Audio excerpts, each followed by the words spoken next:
आंनि नामा प्रेम कुमार बसुमतारी। बबे बिसिनिफ्राय फैदों नोंथाङा? आङो मुजाथि बिसिडिसिनिफ्राय। नोंथांखौ इउपिपिएलनि सासे गोख्रों मावथि होननानै मिथिनो मोनोमोन। दिनै नोंथाङा बिपिएफआवहाय जयनिं जाफैबाय। खार'ना मा? थारमाने इउपिपिएलनिथ' नंगौ आङो गोख्रों मावथियानो रायजो राजाफ्रा नुदोंमोन एक समावहाय। दिनै आङो मथा मथि इउपिपिएल पार्टिनि जा मावनाय बे मावनायखौ आङो मोगथाङाव एसेबांहाय क्लियार नुवाखै। बेनि जुनै दिनै आङो बिपिएफ दोलोखौ जिउयै माहामै आङो अनसायनो गोसो जादों। मानो होनोब्ला अल इज गोल्ड होननाय मोनसे बाथ्रा दं आरो मोनसेया जाहैबाय मुलाखौ गांनै बिलाइयावहाय सिनायो। बे मुलाया माबायदि जालांगोन इयुनाव आरो बेखौहाय मुला फैगिरि बिगोमाया मोनजागोन ना मोनजाया बेखौबो सिनायो। गतिके बिटिआर सरकारा दिनै 5 इयार्स जाबाय। दिनै पाब्लिकनि गांनाय उखैनाय माखासे मोन्थायफोरखौ क्लियार बिसोरो मावनो हायाखै। बेनिखायनो आं दिनैहाय बिपिएफखौ मोजां मोननानै फैदों। नोंथाङा इउपिपिएलनि गोख्रों सासे मावथिमोन।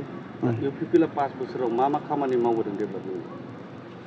बिसोरो बुङो मोनसे मावो मोनसे। दिनैहाय गोसोखांनाय बायदि जायो प्रमद बर' आदाया जेब्लानाखि सागानगिरिफोरखौ लानानै दिल्लीयावहाय बिसोरो ज' थानानै प्रेस मिट होदोंमोन। बै समाव होनदोंमोन जे एग्रिमेन्ट जाखांनानै 6 मासनि उनाव जुदि फुल फ्लेजेड जायाबा आङो नोंसिनि न' लांगोनायाव थांनानै फासि नांहैगोन। बोरो दिनै बिथांखौ जोङो साव होनाय बायदि जायो, खिन्थु बे सावनि नङा। दिनै रायजो राजाफोरनि थाखाय मोजांनि थाखाय मावनायखौ जों लुबैदोंमोन। नाथायबा दिनै मोनसेनि उनाव मोनसे गासैबो जोंनि बिटिसिनि पावारा खमायनाय थांगासिनो दङ। बेखौ आङो मोजां मोनाखै। प्लास साख्रि बाख्रिनि बेलायावहाय दिनैहाय आउट अफ बिटिसिनि मानसिफोरा बांसिन नुनो मोनो। नोंथांमोना थांनानै नाय, टाउनाव थानानै नाय, भारा थानाय मानसिफोरा सोर दा?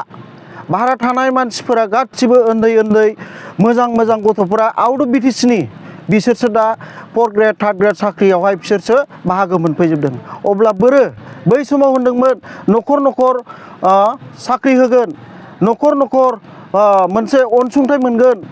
बोरो जों दिनै मोनाखै। जोंनि बर' बिमाफ्रा बेसेबां मिरौ जिरौ दासिमबो मैगं फाननानै जानाया जों सोलायनायखौ नुवाखै। बेनि जुनै दिनै आंनि गोसोआवहाय मोनसे गाबखांनाय दङ। All is gold. दिनैहाय जोङो सिगांनि जे पावार एन्ड फांसन बेफोरखौ जोंनो नांगौ, अनसायफिननांगौ।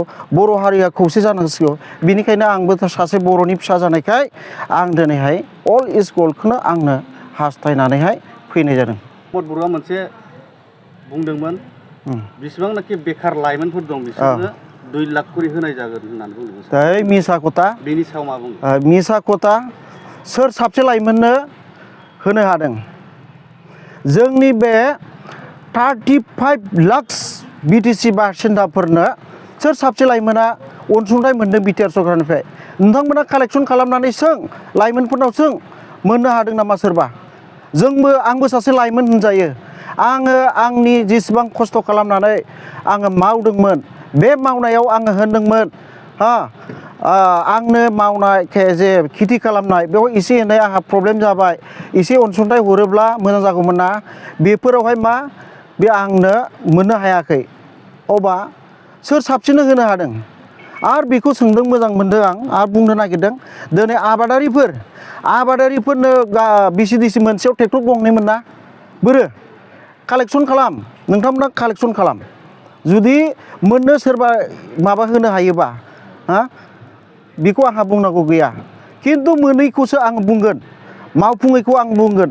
दिनै बबे गामियावहाय बबे बिसिडिसिनि आन्दारावहाय सोर साबसे ट्रेक्टर गंसे मोनदों? दासो नै आं खोनानो मोनदों सरकारा जोब्बाय, बायबायानो, गैलायानो, मा बिसेबाव साननै सानथामल'सै। अब्ला दा ट्रेक्टरनि लिस्ट लाबायबाथ' जानाय नङाना, बा अरुनदय दा सोदलाबायनो होनबाथ' जानाय नङाना। आं बेखौ मोजां मोनाखै। आरो रायजो राजानिसिम आरो आं मोनसे फोरमायहरनो लुबैदों आरो सोंनो गोसो जादों नोंथांमोन मिडियानि थ्रुयै।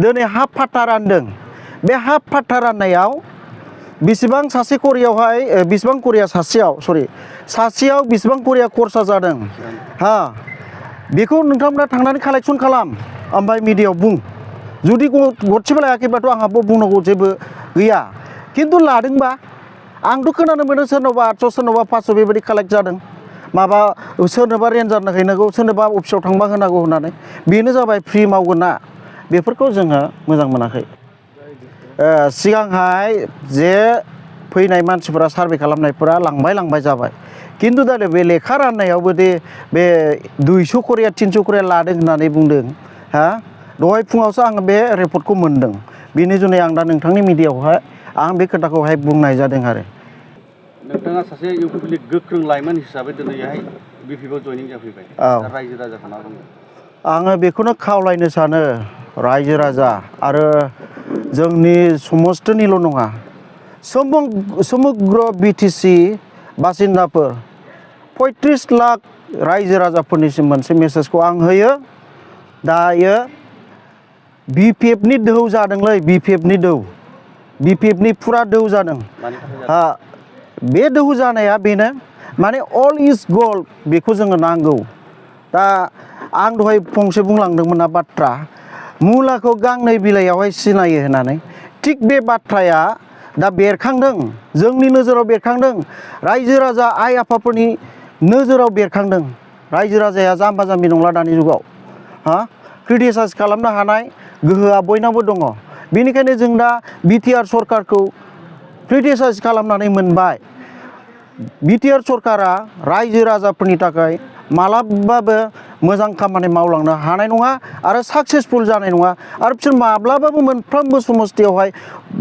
मोजां रेंक लानानै बिसोरो भटआवहाय देरहानो हानाय नङा ओमफ्राय बिटिसिखौ बासायनो थाखाय रायजो राजाफोरा जा जायो जा जाया जेसेबांनाखि माबाफोरखौहाय नेवसिगारनानै जेंना जाबोर जांसिफोरखौ नेवसिगारनानै जोंनि बे बिपिएफ दलावनो भटखौ होनानै जयजत्त खालामनो थाखाय आङो रायजो राजानिसिम मोनसे गुरै खावलायहरबाय आरो जुमदुवार बियाबनि बिजाथि बिथांखौ मा बुंगोन जुमदार बियाबनि बिजाथियाथ' ओरैबायदि जिनियन जोंनि बे दा जुमदार जे बियाबनि जाय बिजाथि उइलियाम सार बिथाङा जिनियन आरो लोङा जाया बिराद पारफेक्ट मानसि बेफोरबायदि मानसिनो जोङो भटखौ होनानै जोङो जयजत्त खालामनांगौ बे जों पाब्लिकनि रायजो राजाफोरनि दायित्व बेनिखायनो आङो सारनि जानानै आरो बिपिएफ दलनि जानानै दिनैनिफ्राय आङो बिपिएफ दलनि खामानि मावगोन आरो सारखौ हेफाजाब होगोन आरो सारखौ गासैबो बे जोंनि जुमदार समस्थिनि रायजो राजा आइ आफाफोरखौ आङो आखाइ खबजबनानै खावलायबाय बयबो नांगालाव भटखौ होनो थाखाय